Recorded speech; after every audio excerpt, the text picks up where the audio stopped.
കേരളം നിക്ഷേപകരുടെ ഹബ്ബാക്കി മാറ്റൽ ലക്ഷ്യമെന്ന് മുഖ്യമന്ത്രി പിണറായി വിജയൻ. ആഗോള നിക്ഷേപക ഉച്ചകോടി കൊച്ചിയിൽ ഉദ്ഘാടനം ചെയ്ത് സംസാരിക്കുകയായിരുന്നു മുഖ്യമന്ത്രി. നടപടിക്രമങ്ങൾ ചുവപ്പുനാടയിൽ കുടുങ്ങില്ലെന്ന് ഉറപ്പു നൽകുന്നുവെന്നും മുഖ്യമന്ത്രി പറഞ്ഞു. കേരളത്തിന് കേന്ദ്രം പരിപൂർണ പിന്തുണ നൽകുമെന്ന് വാണിജ്യമന്ത്രി പീയൂഷ് ഗോയലും പറഞ്ഞു. കേന്ദ്രമന്ത്രി നിതിൻ ഗഡ്കരി ഓൺലൈനായി പങ്കെടുത്തു. 26 രാജ്യങ്ങളിൽ നിന്നുള്ള പ്രതിനിധികൾ, വ്യവസായ പ്രമുഖരും ഉച്ചകോടിക്കെത്തി. Kerala is ready as an investment destination with commitment to responsible investments, industry, inclusiveness and environmental consideration.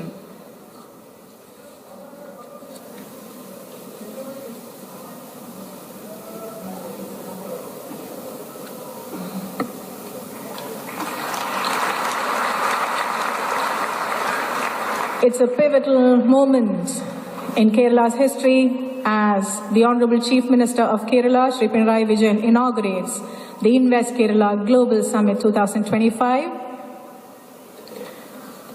where we showcase our state's vibrant investment climate underpinned by strategic advantages.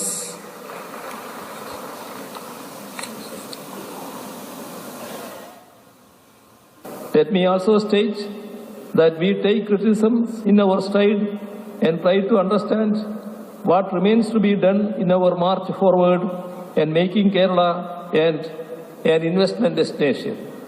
For making Kerala an investment destination, the government of Kerala shall strain every nerve and leave no stone unturned.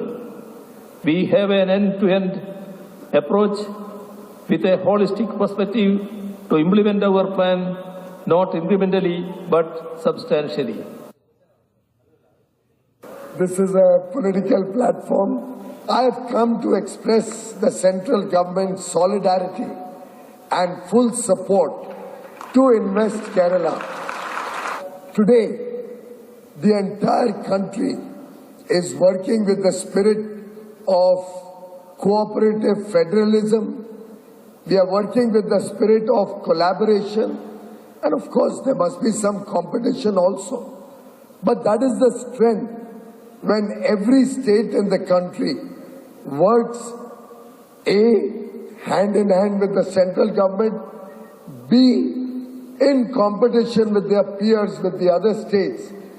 That is the sure recipe for success, recipe for faster economic development of the states, and it is only when the states grow that the country can grow. And today, contributing 16% of the global economy growth, the world's growth, 16% comes out of India. We are at the forefront. We are at the forefront of providing the growth engine to the world. Sijo V John ചേരുന്നു. സിജോ, വ്യവസായ നിക്ഷേപ രംഗത്ത് വലിയ പ്രതീക്ഷയിലാണോ കേരളം? എന്തൊക്കെയാണ് മന്ത്രിമാർ പറയുന്നത്? Summit എങ്ങനെ നടക്കുന്നു?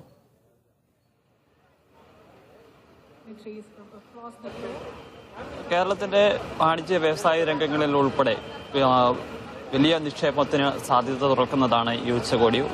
മുഖ്യമന്ത്രി പിണറായി വിജയൻ ഉദ്ഘാടനം ചെയ്യുകയും ചെയ്തു. വ്യവസായികൾക്ക് മുന്നിൽ കേരളം ഒരു സൗഹൃദ സംസ്ഥാനമാണ് എന്ന് അത് ഉറപ്പിക്കുന്ന രീതിയിലുള്ള വാക്കുകൾ തന്നെയാണ് മുഖ്യമന്ത്രി പറയുകയും ചെയ്തിരിക്കുന്നത്. കാലാകാലങ്ങളായി ചില പരിമിതികൾ കേരളത്തിന്റെ ഭാഗത്തുനിന്ന് ഉണ്ടായിരുന്നു, ചില പ്രതിസന്ധികൾ നേരിടുന്നു.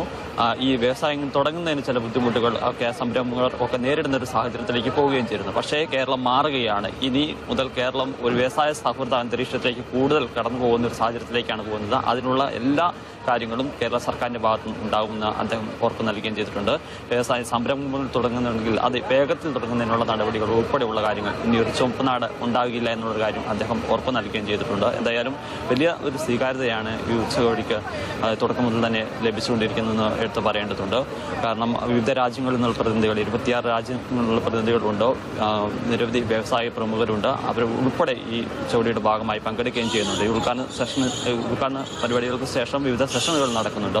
വിവിധ മേഖലകളിൽ തിരിച്ചുകൊണ്ടുള്ള സെഷനുകളാണ് ഉള്ളത്. അതിനുശേഷം ഓരോ വ്യവസായികളുമായും കേരളത്തിൽ നിന്നുള്ള മന്ത്രിതല സംഘവും ഉദ്യോഗസ്ഥ സംഘവും ഉൾപ്പെടെ മീറ്റ് ചെയ്യുകയും ചെയ്യുന്നുണ്ട്. അവർക്ക് ഏതെല്ലാം തരത്തിലാണ് കേരളത്തിൽ കൂടുതൽ സ്ഥലങ്ങളിൽ ഇൻവെസ്റ്റ് ചെയ്യാൻ പറ്റിയ അത്ര സാധ്യതകളിലേക്കാണ് വരുന്നത്. എന്തായാലും ഇതുമായി ബന്ധപ്പെട്ട് എത്ര നിക്ഷേപം ഉണ്ടാവും ഉൾപ്പെടെയുള്ള കാര്യങ്ങളിലേക്ക് നാളെയോടുകൂടി മാത്രമാണ് പൂർണ്ണമായ ഒരു വിവരങ്ങൾ ഉണ്ടാവുക. എന്തായാലും സംരംഭങ്ങൾ തുടങ്ങാൻ ആഗ്രഹിക്കുന്ന ആളുകൾക്ക് അത് വേഗത്തിൽ നൽകുക, അതിനുള്ള നടപടികൾ എളുപ്പമാക്കുക എന്ന ലക്ഷ്യത്തോടുകൂടിയാണ് മുന്നോട്ട് പോകുന്നത്. ചില എഗ്രിമെന്റുകൾ ഇതുമായി ബന്ധപ്പെട്ട് ഈ ദിവസങ്ങളിൽ തന്നെ കൊണ്ടുവരാനുള്ള അല്ലെങ്കിൽ എഗ്രിമെന്റ് ഒപ്പിടാനുള്ള സാധ്യതകളാണ് നിലനിൽക്കുന്നത്. അതിനുള്ള എല്ലാ ക്രമീകരണങ്ങളാണ് സർക്കാർ ഈ ഉച്ചകോടിയുടെ ഭാഗമായി ഒരുക്കുകയും ചെയ്തിരിക്കുന്നത്.